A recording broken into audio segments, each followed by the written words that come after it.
Welcome to Wake and Wellness TV. Today we have an amazing elevated discussion on soul control, and it's one of my favorite books at the moment. Really, it is my favorite book at the moment. It feels like this book has been like I've been looking for it for lifetimes, and I found it, and it's everything that I've been doing and that I've let you guys know that we do at Wake and Wellness in terms of synergizing and bringing together spirituality and psychology. And the book is actually called Esoteric Psychology by Alice A. Bailey, and it's the second volume. And it goes into depth about how the seven cosmic rays paint and color all that it touches, and therefore then expression comes out of these unique rays, each in its own fascinating way. And so I love this book. Again, it's everything that I've ever been looking for, and we are going to go through it today because specifically going through soul control. And I'm utilizing it so that we can now build on the foundation that now that we've laid down find gold and actually know what gold is, know what real value is, we must learn how to excavate our soul so that we can actually tap into that gold. And we know that after our first discussion. So I'm really excited to get into this and go through soul control, the 7 different rules or factors for soul control. So let's dive into it. The 7 rules or factors for inducing soul control are: number 1, the tendency, innate and ineradicable, to blend and synthesize. This is a law or rule of life itself. So potent, so powerful. This tendency results on the form side in destruction and wreckage, with its accompaniments of pain and sorrow. On the life side, it results in release, liberation, and subsequent expansion. I love that. I love that they give the form side and the life side, because we get so caught up being here in the physical realm. We get so caught up in the form side and form life, not understanding that there is life outside of form, and there is life that is, again, primordial. We're always talking about the primordial and what is actually present first, what came before that which we now deem reality, so that we can actually experience what is, bring that truth to life, bring that essence to light, and actually embrace what that is, so we can actually start taking hold of our purpose and really seeing our destiny unfold as we choose. So that was the first, is the tendency to synthesize. And this tendency is the basic cause of all initiation: individual, racial, planetary, and systemic. That may be a little bit deeper than we need to go at the moment, but it's allowing us to actually see what this factor or this tendency is at the root of it. And at the root, it is the result of an act of the will, and is caused by the impulsion of the sensed and innate purpose of God. Whew. We're getting in tune with it. But this is why I wanted to go into this, because as we have set fine gold, as we have now set that we are utilizing, and not utilizing, we are the soul, and soul is expression of that sacred force. Now we can start to see why it's important, why we are choosing to go into soul control. However, and this is a point oft forgotten, this tendency is motivated by the recognition of the planetary logos, that his plan is conditioned in its turn and is an integral part of the still larger plan, that of the solar deity. God, the solar logos, is likewise conditioned by a still higher life purpose. Again, this is getting a little bit deeper into what our purpose is here today. Those are giving the characters, the results. We're able to see that form, what is greater than form, but see it actually realized in form, and see the byproducts, or see what is actually created by it. And so as we as we always talk about, as we develop our awareness, we will start to see the larger picture of this and actually be able to integrate this in our consciousness.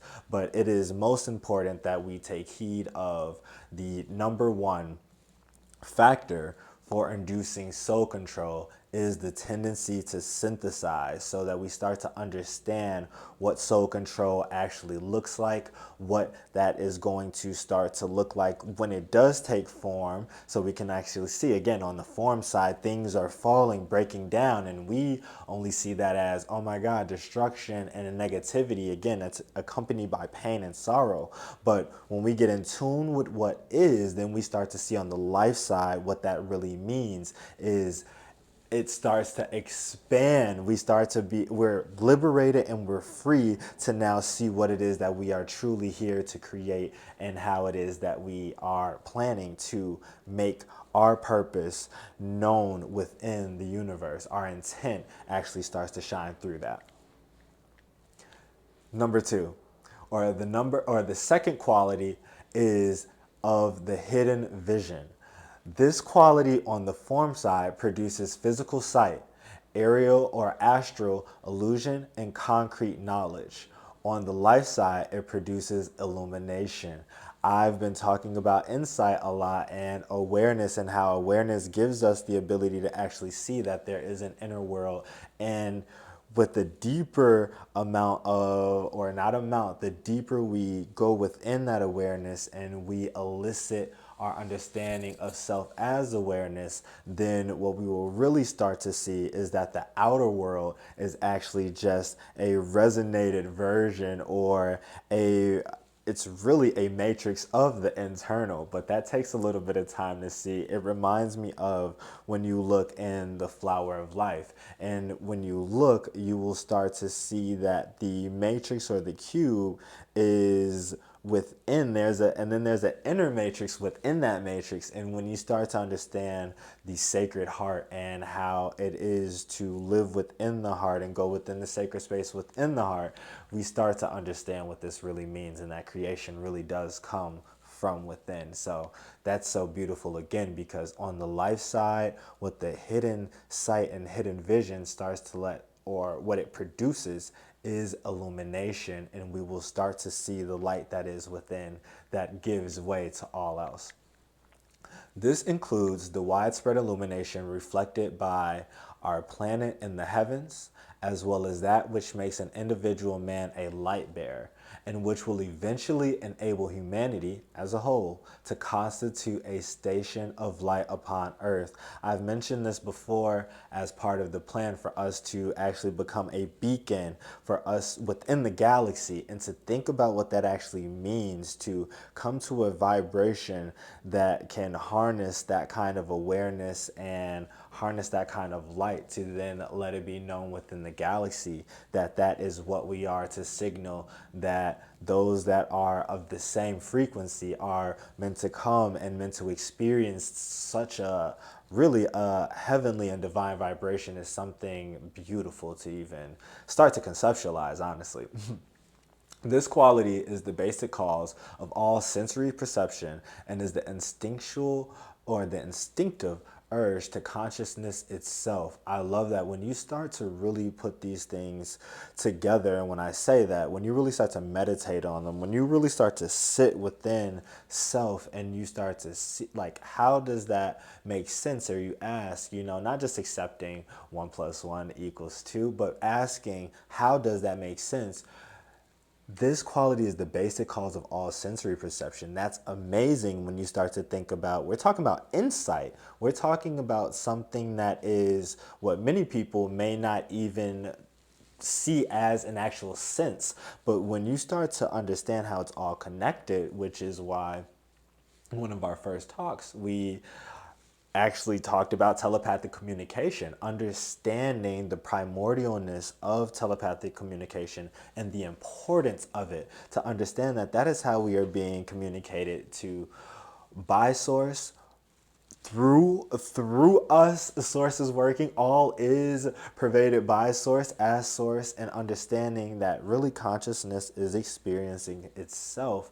It's something that is, it's mind-boggling. And to focus your awareness in on that and understand that as self is to expand yourself and see yourself as more than just a human body.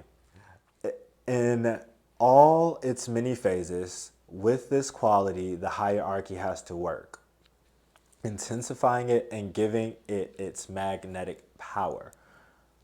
Again, these are things that I can go into a little bit more later, because if I do so now, it may not actually hold the weight that it's supposed to hold. But that magnetic power is very, for lack of a better word, very powerful, and something that we're going to focus on, because then we start to talk about the law of attraction. And it's more than just the law of attraction, but why some of these things are almost forced into occurrence and as a happening, almost as a must. Some of these things, not some of these, all of these things must express themselves in a very specific way. And as they're doing that, we start to see that happen through form. And that's very powerful. It is the high result of desire, which is itself intrinsically founded on the will to form a plan and a purpose. Again, these are all, it's beautiful how these are all just interwoven. And when you meditate on these and you cultivate an understanding of what these things mean, especially in relation to, direct relation to what we're talking about, soul control, then you start to think, wow, you start to ask yourself, how is this actually playing out within my life? How am I synthesizing? What am I synthesizing? How is my hidden vision making itself aware to me? Am I aware of how I am?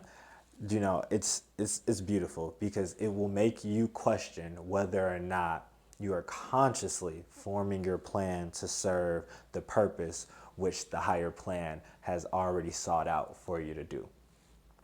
The third factor for inducing soul control is the instinct to formulate a plan. This instinct governs all activity, which in process of evolution divides itself into instinctual activity, intelligent activity, intuitional or purposive activity, and illumined activity. As far as mankind is concerned, this includes that department of the hierarchy which works with humanity. Again, I keep talking about how some of these things are needing to be expressed and in terms of being forced and brought through, and that is partially something that I am mentioning or alluding to with the hierarchy. When it comes to the hierarchy, let's think of them as we've been introduced to them in the past as deities or gods. And many people may have an issue with that and say, no, there's only one supreme.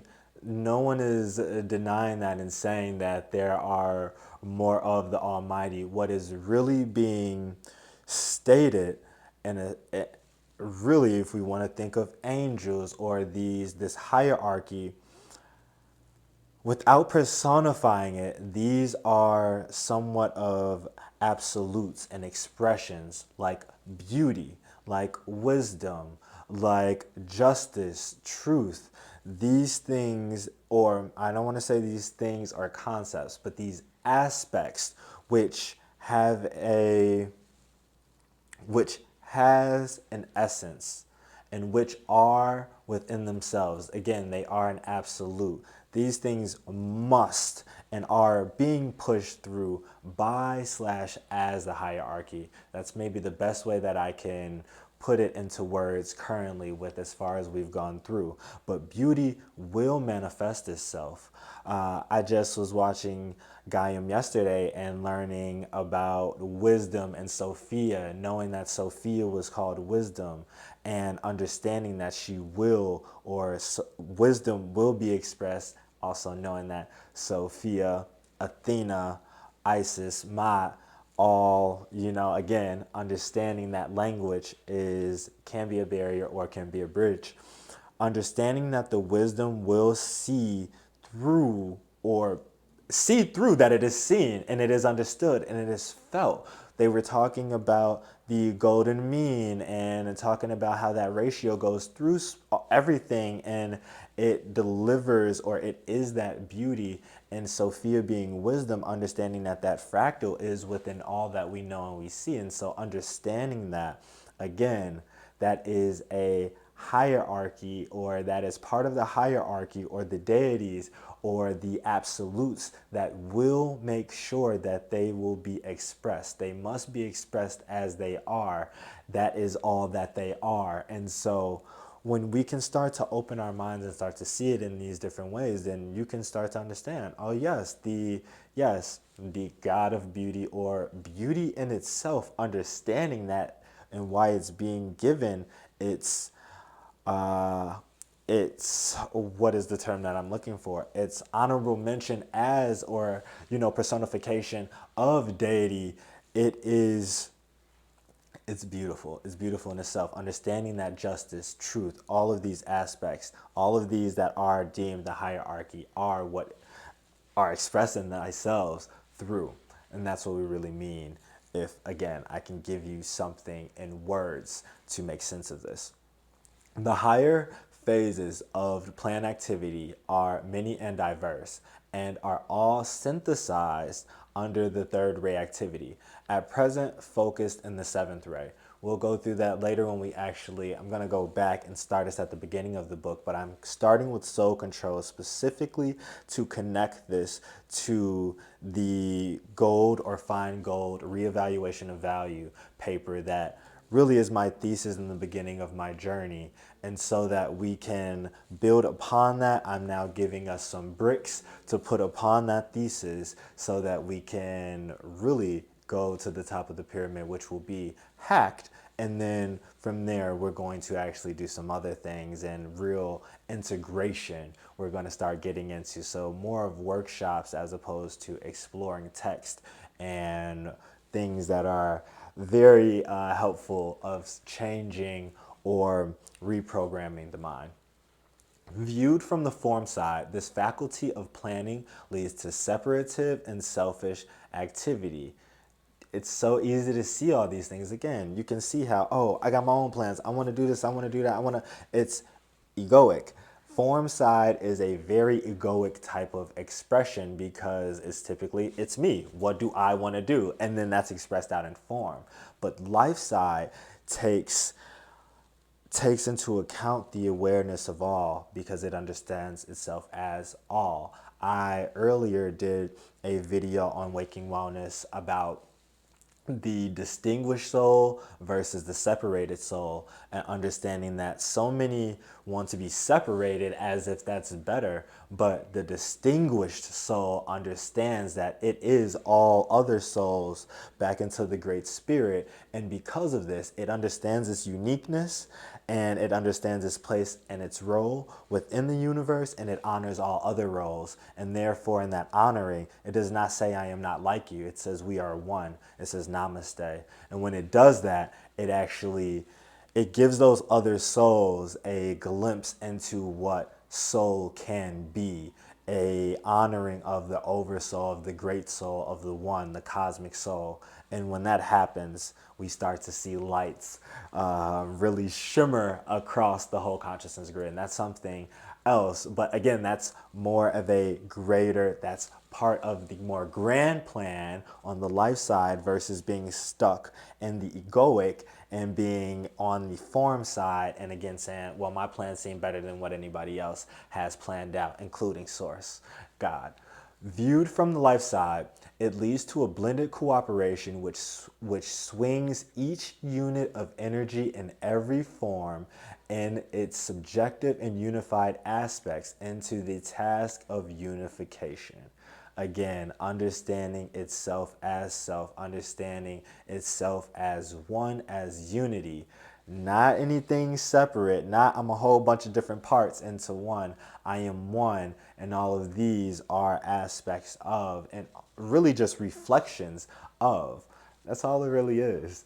This is potently taking place in the world today. It's the tendency to at one-ment, which leads the human being, first of all, to the development of an integrated personality. That is a lot in there. We can break all that down. We're gonna keep going, but we're gonna break all this down. But we went through ego, we're going into personality, the understanding, or the really trying to become individualized. It's a lot being stated in this. And then to the submergence of the personality in the good of the greater whole. Again, intensely powerful. This constitutes the basic cause of evolution itself: individual, planetary, and systemic. This is the factor of, or the factor which induces soul control, of planning, of that need to plan. And again, that need to plan from a vision, and the vision coming from the ability to synthesize. All of that is beautiful. As we begin to synthesize in the beginning, soul's plan is starting to be realized. Soul's plan is no more than a derivative and a small reflection of the greater whole. So once we start to synthesize all that is happening in our life, all the occurrences in our life, all of the energy that seems to be giving us glimpses and shimmers of something that is making itself known to us, that it needs to emerge and be expressed, then we start to have the inner vision of that. And when we have the inner vision of that, we start to understand, well, we need to express that outwardly. And it's from that inner vision that we can actually start to see how to make it happen here and take the actual steps day to day to do so. And once we do that, we start to say, well, I need a plan to make sure that these steps are as, as thought out as possible, so that they can actually bear the fruit that I'm looking for. Or not even that you're looking for, bear the fruit that you know is needed. That's actually what we are doing when we're seeking to awaken ourselves. This, and not just ourselves, but the planetary grid, consciousness itself. Again, this is much bigger than self. This starts with us, and when you do awaken, you go, oh, and some people think, okay, well, I've awakened, and that's when you realize, oh, it just began. The instinct is the result of the development of manas, or mind, and the emergence of the intelligence. It is the peculiar quality or instinctual nature through the means of which humanity expresses the first ray of willed intent. Fostered, and again, we're going to go through the other rays. We're going to go all the way back to the beginning and start this, but this is where I wanted to start so that we can make the connection with all of the other texts that we are going to be utilizing for this transformation. Fostered by desire and transmuted into intelligent activity. That's beautiful. We're going to go on to the fourth factor of induced soul control: the urge to create life through the divine faculty of imagination. This urge is, as can easily be seen, closely connected with the fourth ray of harmony, producing unity and beauty, one through conflict. How potent and how powerful is that? It's not just saying that, harmony is just some, it is the most blissful state or vibration, but it's not saying that it just comes about out of nowhere. It's saying that it's produced through, well, it produces unity and beauty, and it's one through conflict, actually going through that vibration and learning how to work it out. And as it starts to work itself out, it's transmuted. And that's really, again, what I'm loving about this esoteric psychology. It's focused on transmutation, and it blends in what some psychologists will miss on the esoteric side, and then what some esoterics will miss on the psychological side. And it blends both of those to understand that not just to understand, but to give us the understanding of how and what real transmutation is, how to go about doing so. And it's just a beautiful guide. I'm very happy that I found it and I'm sharing it with you guys now. This on the form side leads to warfare, struggle, and the building of forms which must later be destroyed. On the life side, it leads to quality, vibratory radiance, and the revelation upon earth of the world of meaning. Wow, I could go into that for hours. But to see how on the form side, again, it looks just so destructive, like things are failing and not working out. But to see on the life side that it actually means otherwise, quality, to make sure that it's not just some quick type of formation, but it's like a beautiful crystalline structure, something that has taken its time to actually come into being. And again, vibratory radiance, it is actually the distillment of all of this nasty, if we have to call it, or dark or lower frequency energy to radiate with a not at just a higher frequency, a positive high frequency, and again establish clarity to us upon the world of meaning, what things really actually mean at the at the base at the base level. It is therefore the basic cause of that subtle essence of revelation which is seeking expression through every form and each kingdom in nature. There seems to be no better term by which to express this hidden wonder which must be revealed than the revelation of meaning. This is beginning to happen today. Again, it's that whole the understanding and revelation of meaning is something so potent and powerful that that's a discussion for a whole nother day or we'll get caught up in that for a very long time. It is the result of the ability, sometimes adequate and sometimes inadequate, of the inner consciousness to reveal its measure of control by the plan and its response to the larger intent. It is upon this response that the members of the hierarchy are today counting as they endeavor to bring the hidden meaning to the fore in the consciousness of man.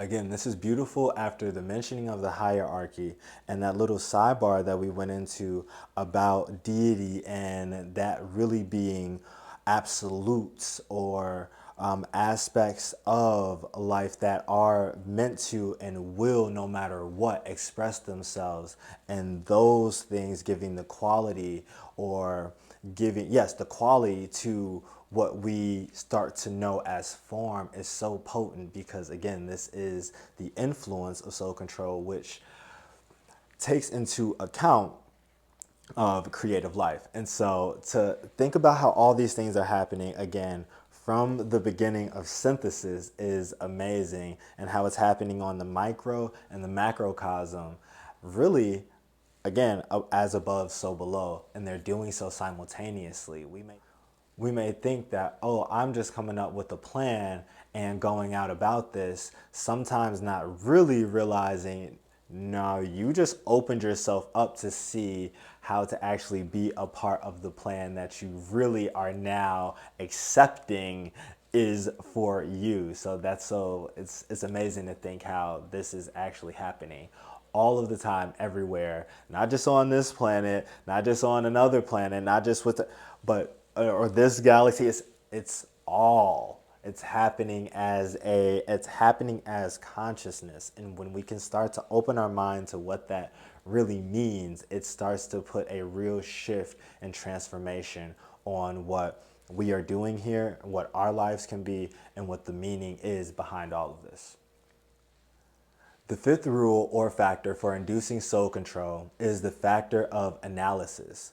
This factor may surprise those who suffer from the misuse of power to discriminate, to analyze, and to criticize. It is, however, a basic divine quality producing wise participation in the plan and skill in action. I love that. Again, I talked about this prior to and Waking Wellness in some of my morning conversations when I brought up the distinguished versus the separated soul, and that the distinguished soul has a greater ability to discriminate. Why? Because they understand themselves as the whole and can see further or see more in depth than the separated soul who thinks that it's not a part of the whole or better than the whole or somehow just so differently unique from the whole as source. Then it really cuts off its connection from, and it loses its real ability to discriminate by being really caught up in an illusion, not having true clarity. On the form side, it manifests as the tendency to separate, divide, and to place in contradictory positions. Just mentioned the separated versus the distinguished soul. On the life side, which is the distinguished side, that's how we should really start thinking about this. One is always an egoic, pretty much, an egoic state or way of being, and the other is a unitary, more harmonic, more what we actually are, more source connected to source type of living. So if we start to think about that form side versus life side, we'll start to see that's really what those are showing us. And form side can be better than it is right now. But again, it's how we are able to conceive and conceptualize these things. On the life side, it leads to that understanding which tends to identification through the wider choice and comprehension, understanding that there is more than just meets the eye, more than what we think. There's things outside of what we can even think, and understanding that opens our mind, and opening ourselves to it calls those things into being, calls those things into the forefront of consciousness so that we may address them, even those that we seemingly do not know. All can be known and accessed once you start to understand that we are part of the all. So therefore, we can access the Akasha or the Akashic records or Akasha anytime that we decide, because we are part of. We just need to ask and we shall receive. It is the basic cause and impulse which will lead to the eventual appearance of the kingdom in nature higher than the human, which is strictly that of the soul, and will produce the manifestation upon earth of the fifth kingdom in nature, that of the kingdom of gods. This phrase should be noted. Again, this is very potent and I keep talking about how the hierarchy must be expressed and is pushing itself through. And in this sense, and not even in this sense, in this phrase, and they even tell us it should be noted, we can start to understand how really these other dimensions are pushing themselves through eventually as we open ourselves to call them forth, so that again the kingdom of heaven can be redeemed here on this plane in front of us. And it is not something that is just of quote unquote later life. Again, as they said, this phrase should be noted. We will get into that later. It is the result of the active work of the sons of God, the sons of mind, and is the part which they are contributing to the total planetary contribution as part of the great systemic plan.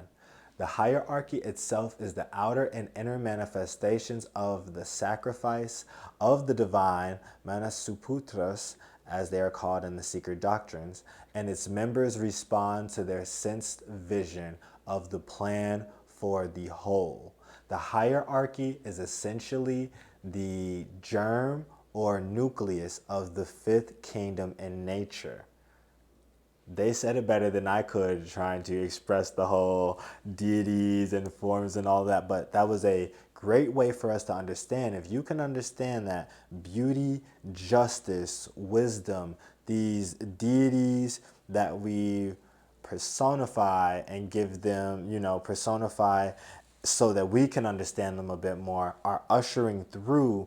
If it is truth that I am here and is ushering through me, if it's beauty that I am being called forth to usher through right now, then it is happening. And as it is happening, then we are also, I am playing my part in the plan and calling forth the realm which shall be made known right here in front of us. And that is beautiful in itself, to understand, not just on a, oh, the law of attraction, and I don't like to use this, but in a new age fad kind of way, but understanding the plan, that it has purpose, your role in that, and to actually give honoring and give awareness to what is really happening and to that which is being called forth. It's beautiful and it is essential.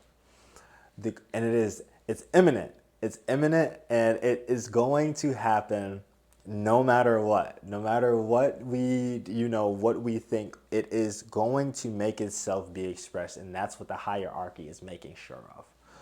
The quality innate to man to idealize is the sixth factor for inducing soul control. This is founded upon the success of the plan itself. This plan sought originally to awaken in man the following response: right desire, right vision, and right creative activity based upon the interpretation of ideals. Those ideas which have such a power and potency of truth and of absoluteness and of what is right and what is essence and essential to life as it is life, those things that then become form-based and really become pillars now, not just ideas, but ideals, and making sure that they will excel. That is what we're talking about. This triplicity of purpose merits thoughtful consideration. Again, there's always, all that we read specifically in sacred texts is not just poet. It is poetry, but poetry is a coded language to unlock more. And when you start to understand that and your awareness becomes keen to that, then you understand what it's really saying. Right desire, right vision, and right creative activity based upon the right interpretation of ideals. That triplicity of purpose, that is, it merits, like they said, thoughtful consideration. Sitting there, and when I first read that, I was already doing that. I said, that three, something about that three. And it started to sit in my conscious, and it started to do like this.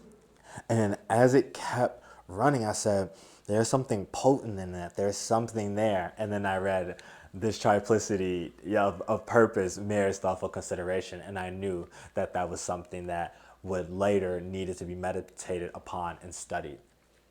On the form side, this is worked out as material desire, leading eventually to cruelty and frequently to an extreme sadistic expression.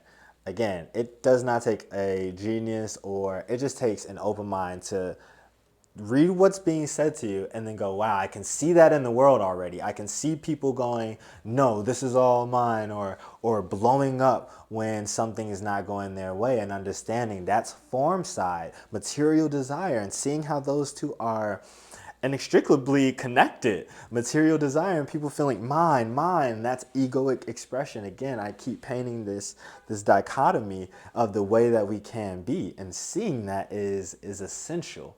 And so, again, thinking about on form side how that is, what we're really doing is we're calling in life side into the form side. We're calling in that fifth kingdom into where we are now, to understand that we do not have to live the way that we've always been living, in this way of fear, of scarcity, of feeling like there's not enough for everybody to win, and in order for you to win, someone else has to lose. That's not the real way to win. We all will not win until we are all winning, and that is the necessary understanding that we must take when we understand we are one, consciousness is one, and I'm gonna leave that right where it's at. On the life side, it has led to sacrifice, one pointed purpose, progress on the path, and devotion. It is the basic cause of all organization and of cooperation. The ideal before the hierarchy is the realized plan. This is brought to humanity in the form of ideas, which become in time ideals to be desired and fought for. Like I said, pillars. In order to materialize these ideals, the trend to organize comes into being. It was just like the formulation of the plan from the hidden vision. Now we see ideals are being brought into concrete or solidification through organization. It is the result, curiously enough, of the work of a peculiar group of world workers who are recognized by humanity under the name of world saviors. These are the founders of those forms through which the divine ideas become the ideals of the masses. Again, not ideas, ideals of the masses, these pillars. Understand that the hierarchy will make itself known. It will. And as I said before, the kingdom that we've mentioned will make itself known and be present upon our dimension once we all have put our consciousness out enough to believe and understand it as so. In all realms of human thought, every great world leader is necessarily a suffering savior. The seventh rule or controlling force with which the hierarchy works is the interplay of the great dualities. I love that. Through the activity engendered by this interplay and through the results achieved, producing always a third factor. I love that. That reminds me of the 1 + 1 = 3 and the real importance of that, and understanding that when you have two forces and two energies, they come together not to just create the number two, but it actually creates a whole nother force, and that actually creates three. 1 + 1 = 3, and that is, for me, something that I just learned, and I've learned that within the meditation, and I've come across it in different texts, more esoteric texts, and understanding some of these things that are, again, difficult to describe to someone who's not an adept or someone who's not an initiate, because the mind is not ready to receive certain things yet, or especially things that has been conditioned to receive. Me saying 1 + 1 and going to 3, somebody like, what are you talking about? But if you know, then you know. The whole manifesto world is swept into line with the divine purpose. This does not become apparent to the man who is immersed in the detail of life, as I just mentioned. As I just mentioned about that 1 + 1 = 3, it's not going to make sense to one who is within the everydayness and who just lives within everydayness. But one who takes the time out to, again, study what we're talking about studying, this is going to be very apparent. It's just going to, it really is like common sense, common knowledge. But could we see the planetary life as it could be seen by the masters themselves, we would note the pattern emerging in all its beauty and the structure of gods through for the universe appearing today in clearer outline and greater synthesis and beauty of detail than ever before. Amazing, amazing. And I wanted to do, and I'm going to do, an episode on, or an elevated discussion episode on patterns, because I had a mystical experience recently a few days ago, and it was amazing watching yesterday what I was watching on Gaiam about, I believe it was ancient civilizations, and they were talking about wisdom, and it was talking about the Gnostics and how they, again, Sophia was wisdom, and it just, and merging that with the fractal patterns and me having that mystical experiences days ago, as I was watching the patterns, I could feel that wisdom being just, it was flow. And that's what they said. Wisdom, Sophia, is the flow. And when you allow that to happen, something changes within you. And that's what was going on. And so it inspired me to want to do an episode, but here I am talking about it now and putting into fruition how it's going to happen. And again, inducing soul control through the 7 rules that we have already been going through. On the form side, this produces the sense of being imprisoned by the time factor, the victim of speed, and the implacable forces of life activity as they play upon the imprisoned human being. I love that. Again, form side, feeling like this is all I am, this is me, and because this is, then I'm bound by these things, not understanding that you're not form. Form life is, or form side is actually conceived out of life side. Life is, why do we call it life form? Because the form is actually given its essence. Its essence is life. It is a form, is a derivative of life, an aspect of life which takes the quality of life and actually manifests itself.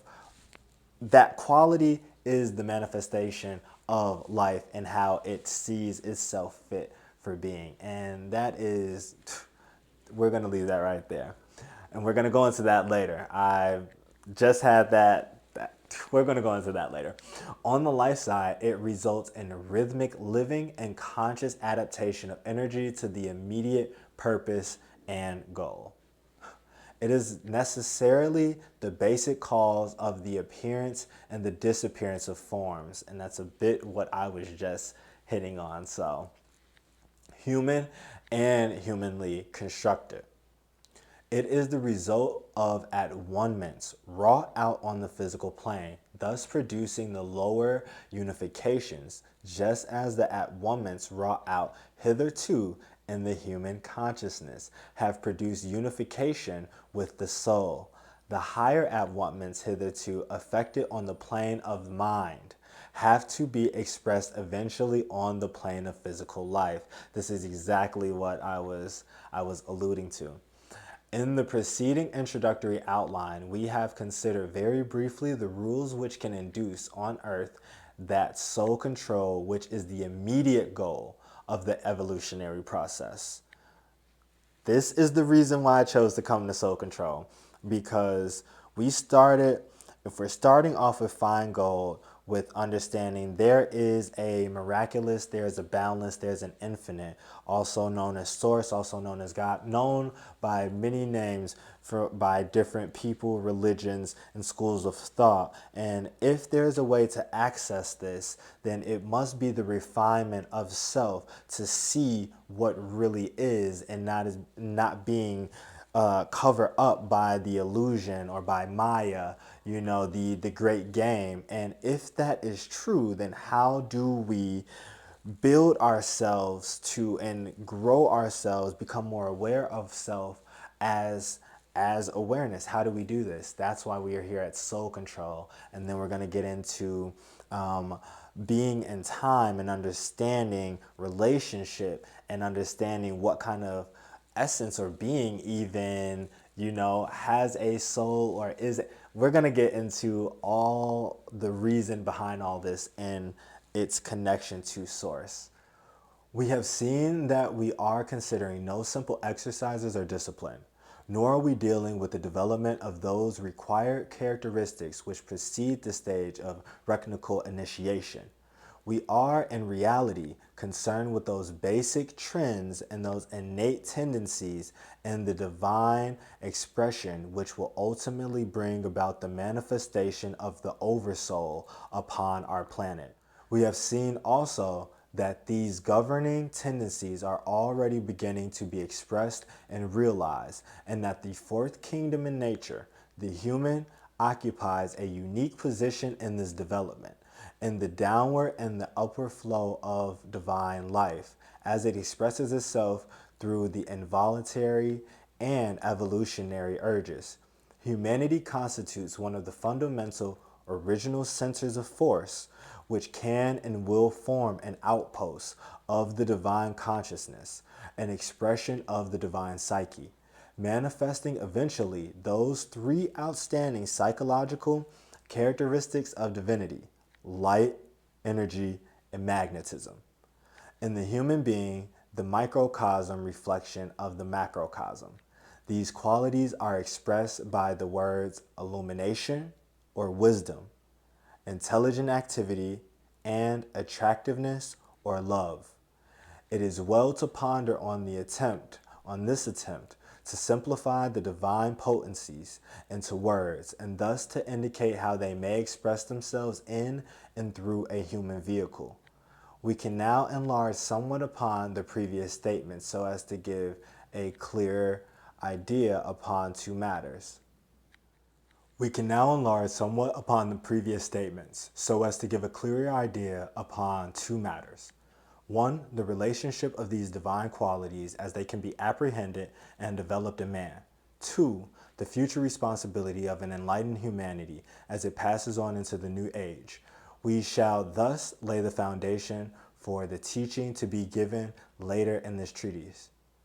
One of the points which I have sought to bring out in all previous writings already published is that the laws of the universe, the laws of nature, and those basic controlling factors which determines all life and circumstance, remaining for us fixed and unalterable, are the expressions as far as man can understand them of the will of God.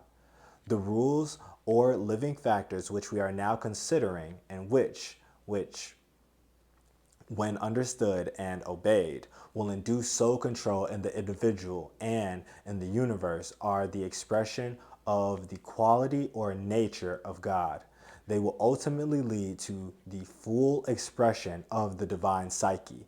They will bring into evidence the instinctual, emotional nature of deity. If such human words can in any way express the divine qualitative potencies. The law of the universe express the divine will and lead to the manifestation of divine purpose. This is wisdom. That is so powerful. I really hope you guys meditate on that. They ordain and nurture the plan. The rules for inducing soul control express the divine quality and lead to the revelation of God's nature, which is love. The laws of nature, or the so-called physical laws, express the stage of manifestation or the point reached in the divine expression. They concern multiplicity or the quality aspect. They govern or express that which the divine spirit, which is will, functioning in love, has been able to effect in conjunction with matter for the production of form. This emerging revelation will produce the recognition of beauty. The first category, the laws of the universe, are touched upon in a treatise of cosmic fire and occasionally mentioned in other writings. Modern science has done much to bring about an understanding of the laws of nature and can be trusted to do so, for the soul drives all things onto knowledge. In what is here presented, I seek to lay the basis for the new science of psychology, which must be founded upon a broad and general understanding of the divine psyche, as it seeks expression through the manifested whole, the solar system, and for our purposes, the planet and all that is upon it. When the potency of the divine psychology and its major trends and characteristics are recognized, and when modern psychology shifts its attention away from the minute study of the psyche of the individual man, and usually an abnormal individual, to a concentrated consideration of the psychological attributes of the greater whole of which we are but a part, we shall arrive at a new comprehension of deity and the relation of the microcosm to the macrocosm. This has been left too much to the department of philosophy in the past, but must now engross the attention of the psychologists. This desirable event will be brought about when the true meaning of history is grasped, when the wide sweep of human unfoldment down the ages is understood, and when the soul is seen to be functioning through all parts of all forms. At present, man alone is really credited with the soul, and the soul of all things is overlooked. Yet, man is but the macrocosm of the other kingdoms in nature. That is so important to understand, again, so we can actually see ourselves within the whole and not just see ourselves as the whole, thinking that we are the whole and there is no true or source kind of whole. The 7 rules which we are now studying are therefore of supreme importance, for they embody the key ideas which will reveal deity in operation as the soul of all things. They will reveal the nature and method of activity of the cosmic Christ and will indicate the governing qualitative tendencies which determine the psychical life of all forms from a universe to an atom in the body of any so-called material revelation of life. Let us bear these thoughts in mind as we read and study. These rules express themselves with equal potency on all seven rays, and they produce the manifestation of consciousness on earth in and on every form. We shall first deal mainly with the greater whole, without emphasizing the differentiation into rays. The seven ray, as often been stated, color or qualify the divine instincts and potencies, but that is not all. They are themselves determined and controlled by these potencies. It must never be forgotten that the rays are the seven major expressions of the divine quality as it limits, and it does so limit, the purposes of deity. God himself hews to a pattern set for him in a still more distant vision. This purpose or defined will is conditioned by his instinctual quality or psyche, in just the same way as the life purpose of a human being is both limited and conditioned by the psychological equipment with which he enters into manifestation. I have earlier stated that we were dealing with abstruse and difficult matters, and that much presented might lie beyond our immediate concrete understanding. The above statement is, however, relatively simple if interpreted in terms of one's own life purpose and quality. One point might here be touched upon before we proceed with our study of the seven psychological tendencies of deity. We have spoken here of God in terms of person, and we have used, therefore, the pronouns he and his. Must it therefore be interpreted or inferred that we are dealing with a stupendous personality, which we call God? And do we therefore belong to that school of thought, which we call the anthropomorphic? The Buddhist teaching recognizes no God or person. Is it therefore wrong from our point of view and approach, or is it right? Only an understanding of man as a divine expression in time and space can reveal this mystery. Both schools of thought are right. In no way contradicts each other. In their synthesis and in their blending, the truth as it really is can begin dimly to appear. There is a God transcendent who, having pervaded the whole universe with a fragment of himself, can still say, I remain. There is a God immanent whose life is the source of the activity, intelligence, growth, and attractiveness of every form, at all the kingdom and nature. There is likewise in every human being a transcendent soul which, when the life cycle on earth has come and gone, when the period of manifestation is over, becomes again the unmanifest and the formless, and which can also say, I remain. In form and when in manifestation, the only way in which the human mind and brain can express its recognition of the conditioning divine life is to speak in terms of person, of individuality. Hence, we speak of God as a person, of his will, his nature, and his form. Behind the manifested universe, however, stands the formless one, that which is not an individual, being free from the limitations of individualized existence. Therefore, the Buddhist is right when he emphasizes the non-individualized nature of deity and refuses to personalize divinity. The Father, Son, and Holy Spirit of the Christian theology, embodying as they do the triplicities of all theologies, disappear also into the one when the period of manifestation is over. They remain as one, with quality and life untouched and undifferentiated as they are when in manifestation. An analogy to this appears when a man dies. Then his three aspects, mind or will, emotion or love, and physical appearance, vanish. There is then no person. Yet, if one accepts the fact of immortality, the conscious being remains. His quality and purpose in life are united with his undying soul. The outer form, with its differentiations into a manifested trinity, has gone never again to return in exactly the same form or expression in time and space. The interplay of soul and mind produces the manifested universe, with all that is therein. When that interplay is persisting, either God or in man, we use, for how else can we speak with clarity, terms of human origin and therefore limiting. Such is our present stage of enlightenment, or should we say unenlightenment. Thus, the idea of individuality, of personality, and of form is built up. When the interplay ceases and manifestation ends, such terms are no longer suitable. They have no meaning. Yet, the undying one, whether God or man, persists. Thus, in human thought, preserved for us by the great teacher of the East, the Buddha, we have the concept of the transcending deity. Divorced from the triplicities, the dualities and the multiplicity of manifestation, there is but life, formless, free from the individuality, unknown in the teaching of the West, preserved for us and formulated for us by the Christ.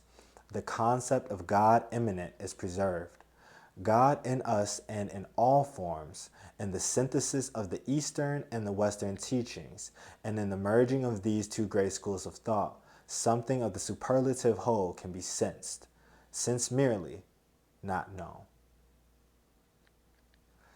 So this is going to be the end of our soul control, or part one of our soul control. We've gone through the 7 different rules or factors for inducing soul control. And in our next elevated discussion of esoteric psychology, part 2 of soul control, we're just going to go deeper into each one of these and really expand on what they mean for soul control and the importance of soul control in carrying out the greater plan. Thank you all for tuning in today. This is Wake and Wellness TV.